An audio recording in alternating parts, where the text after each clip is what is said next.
Before we start this video, I want us to lay down the terms. Enŝɪ.t. I'm sure you've heard of that a lot recently. Section 1.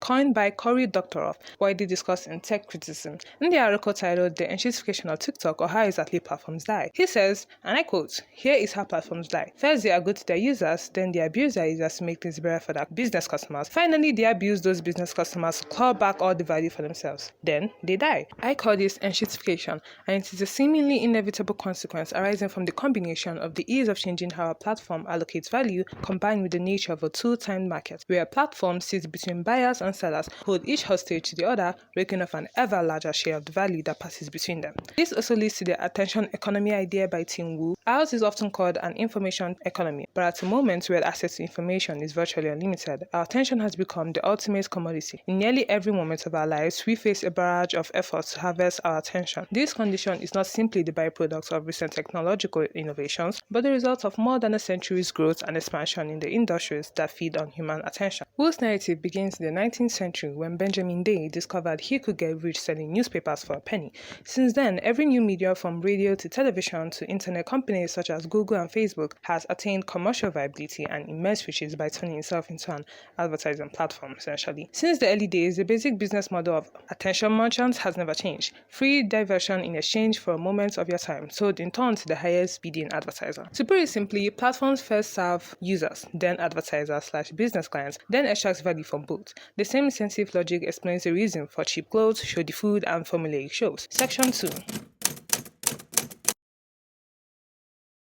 Unfortunately, I cannot get into all the media types right now, how they are concurrently getting worse, so instead I'll focus on the media that I grew up with. I believe children's programming has shifted from curated pedagogical blogs like PBS and Nickelodeon to a more algorithmic-fed, high-stimulus feminine type of content. I read this article from the National Library of Medicine where they conducted an experiment to study whether a fast-paced television show immediately influences, I believe they were preschoolers. They basically were checking whether these children's executive functions, so their self-regulation, working memory, were affected directly afterwards. The results state, children who watch the fast-paced television cartoon perform significantly worse on the executive function tasks than children in the other two groups when controlling for child attention, age, and television exposure. The other two groups being the group of children that were assigned to watch an educational cartoon or draw for 9 minutes. The conclusion states that just 9 minutes of viewing a fast-paced television cartoon had negative effects on 4-year-olds' executive function. Although this effect was temporary, if we were to be consistent, then we would have a problem.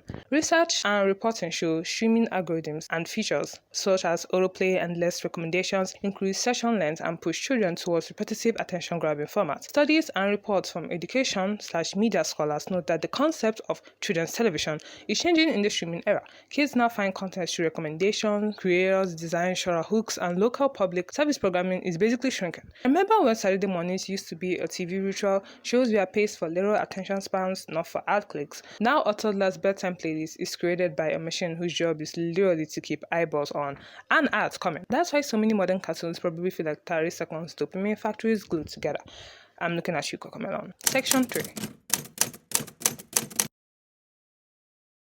Clothes are cheaper and trends cycled faster. It seems we can't have our cake and eat it too, with environmental and social costs and lower durability, but this has optimized for price and turnover, not longevity. I mean, if you just look at trend cycles, you can notice this very easily. Firstly, we start off with an outfit. It goes viral. Everyone now wants it because that outfit is being associated with being cool. Brands see the demand for it, so they begin working. They make cheaper alternatives of the outfits, usually using cheap labor, so everyone can get their hands on it. New problem though, everyone now has their hands on it, so now nobody wants it again. And since the outfit was cheaply made to start with, usually using polyester due to the high demand, we then throw it out, also knowing that this is not biodegradable. And the cycle continues.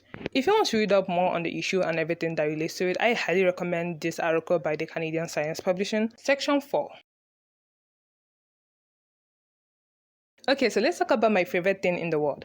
Food quality declines through reformulation, so cheaper ingredients, ultra-processing, and shrinkflation, which basically means same price, less products. The results? Higher energy density, lower nutrient density. There's been tons of research done on this particular matter, and all of them come to the same conclusion. Some of the person up there probably was like, how about we cut costs by using less or artificial ingredients, because everything's about profit. Or here's a better one. We gave them the same product, but smaller and more expensive. And that's how we ended up with the American bread that for some reason will not fold. I remember seeing that video for the first time time and getting scared that we may all just be eating plastic, and I haven't slept well ever since. Section 5.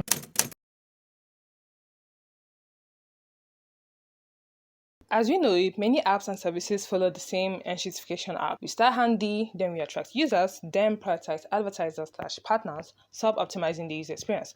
It almost feels like a rite of passage at this point, like every app has to go through this very stage. Recent reporting from The New Yorker, Wired, Guardian essays, and tech coverage discuss platform changes like autoplay, ad, subscription, and executives like publicly referencing enŝɪ.t. Let me read this passage from the article, this time from The New Yorker. Google search has become enŝɪ.t-fied, showing ads and product links instead of relevant website results. TikTok has become enŝɪ.t-fied, artificially hitting specific videos so that some would go viral, inspiring copycats, goose engagement while frustrating creators whose output didn't get the same treatment. Twitter will soon become enŝɪ.t-fied. I'm so sorry, but whenever I read that sentence, I just cannot control myself. Okay.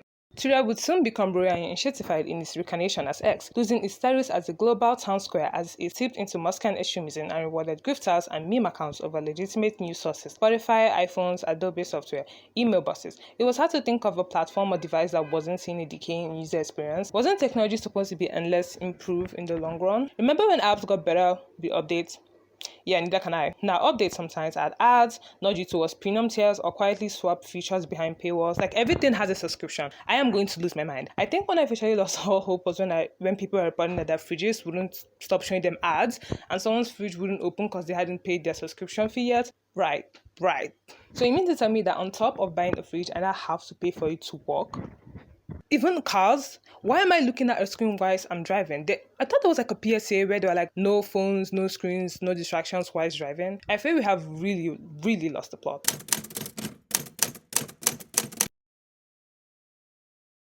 I'm sure by now we already got the memo. We know why they're doing this. Profit, obviously. They will continue making us until there's nothing left to give. Now, you might be asking, who are they? They are the shareholders, ad networks, platform owners, fast fashion retailers, processors, and the successful creators who follow and give the algorithm what it wants, which is engagement. And the losers are us, the consumers, public interest media, the environment, small creators, and children's cognitive health. So basically, anyone that's not in power. Now you might be asking, well, what do we do now? Where should we go from here?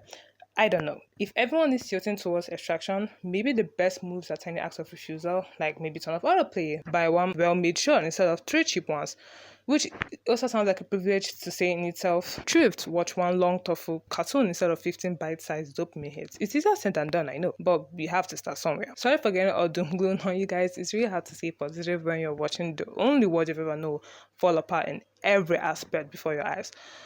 I think that's going to be the end of this video. Thank you for watching, and I'll see you next time. Bye.